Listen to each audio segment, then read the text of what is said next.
বাঙালি মানেই হচ্ছে কৌতূহলী।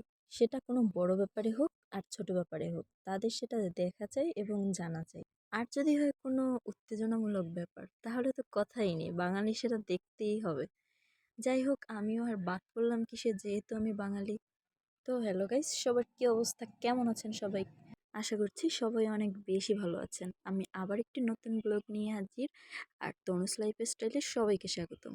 আমরা দুপুরে খাওয়া দাওয়া শেষ করে বেরিয়ে পড়লাম এক নতুন অভিজ্ঞতা অর্জনের জন্য। আর সেই অভিজ্ঞতাটাই আপনাদের সাথে শেয়ার করছি। আমাদের রোজকার ব্যস্ততম জীবনে একটি শহরের রাস্তাঘাটের যে যানজটপূর্ণ ও কোলাহলপূর্ণ চিত্র দেখতে পাই, সেখানে আজকের চিত্রটি সম্পূর্ণই আলাদা। আর এই আলাদা চিত্রটির অবশ্যই একটি নির্দিষ্ট কোনো কারণ আছে, আর সেটা হচ্ছে কারফিউ। আর আমাদের দেশে অনেক মানুষই এখনও আছে যারা কারফিউ শব্দটির সাথে একদমই পরিচিত নয়। আমি তো এবার নতুন দেখলাম কারফিউ ব্যাপারটা, তাই অনেক বেশি এক্সাইটেড ছিলাম যে আসলে কারফিউ কীরকম কী হয় না হয়। ওই যে বললাম, বাঙালি বলে কথা, সব কিছুই একটু খুঁটিয়ে নাটিয়ে দেখা। দেন ঘুরতে ঘুরতে আমরা চলে এলাম একটা পেস্ট্রি শপে কিছু কিনে নেওয়ার জন্য বাসায়, যেহেতু কারফিউ চলছে, সব সময় দোকান খোলা পাবো না। আর এই যে দিদি ঢুকেছে খাবার নিতে, আর আমি আর দাদা বাইরে দাঁড়িয়েছিলাম। আসলে দেখছিলাম, পর্যবেক্ষণ করছিলাম যে আসলে শিথিল থাকার সময় মানুষ মানে কারফিউটাকে কতটা মানে নিজেদের দিক থেকে। আসলে এই যে দেখুন কি অবস্থা, রাস্তায় এখন অনেক লোকজন, অনেক গাড়ি ঘোড়াও ছিল। আসলে অনেকে এসেছে নিত্য প্রয়োজনীয় কাজে, আবার হয়তো অনেকে এসেছে আমাদের মতো কারফিউ দেখতে। দেন এখান থেকে আমরা কিছু খাবার কিনছিলাম, নিয়েছিলাম বার্গার, স্যান্ডউইচ, আর এখান থেকে কিছু সন্দেশ নিয়েছিলাম। আর রোল ছিল, ওটা নিয়েছিলাম। তো এখানে সন্দেশগুলো দেখতে অনেক সুন্দর, তাই না বলুন? আসলে আমি মিষ্টি সন্দেশ একদমই কিছু পছন্দ করি না, তাই আসলে ওটার প্রতি অত ইন্টারেস্ট নেই, কিন্তু দেখতে সুন্দর তাই একটু নিলাম আর কি।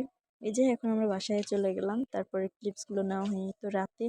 তারপর রাতে লোডশেডিং হয়েছিল, তাই আর কি জানালার পাশে বসে হাওয়া খাচ্ছিলাম, অনেক গরম ছিল। তো এই যে কেক কাটিং করছি এখন। হঠাৎ করে কেক খেতে ইচ্ছা করলো। আর এটা ওই পেস্ট্রি শপ থেকেই কিনে এনেছিলাম, আপনাদের তো এটার কথা বলা হয়নি। তো যাই হোক, এই যে এখন এটা খাবো।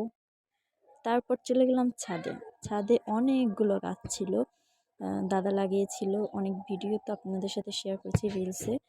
তো এই যে এটা ছিল হচ্ছে কাঁচামরিচ আর হচ্ছে লেবুর গাছ, ওর ওপাশে ছিল আম গাছ, আরও অনেক গাছ, কাঠবাদাম গাছ।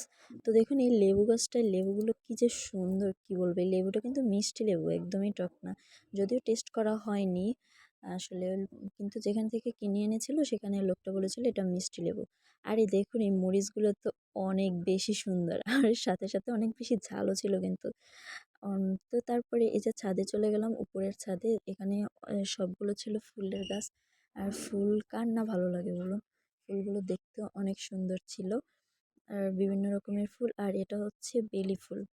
তো বেলি ফুলের ঘ্রাণটা আমার কাছে অতটা ভালো লাগে না, আহ, তবে একদম খুব খারাপ যে তাও না, কেন জানি আমার স্মেলটা একদম অতটা ভালো লাগে না।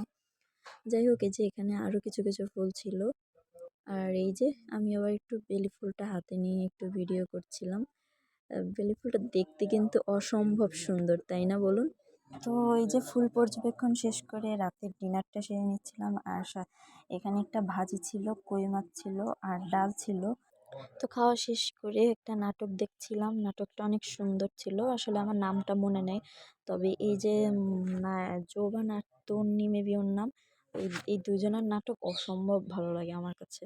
জুটিটা কিন্তু অনেক ভালো মানিয়েছে, যার কারণে নাটকগুলো খুব ভালো লাগে। তো তারপরে এই যে চাঁদ দেখছিলাম জানলা থেকে, চাঁদটা আজকে অনেক জোস ছিল দেখুন। তো যাই হোক, আজকের ভিডিও এই পর্যন্ত। যদি ভালো লেগে থাকে তাহলে অবশ্যই একটা ফলো করে দেবেন, আর লাইক কমেন্ট শেয়ার করতে ভুলবেন না কিন্তু। Thanks for watching.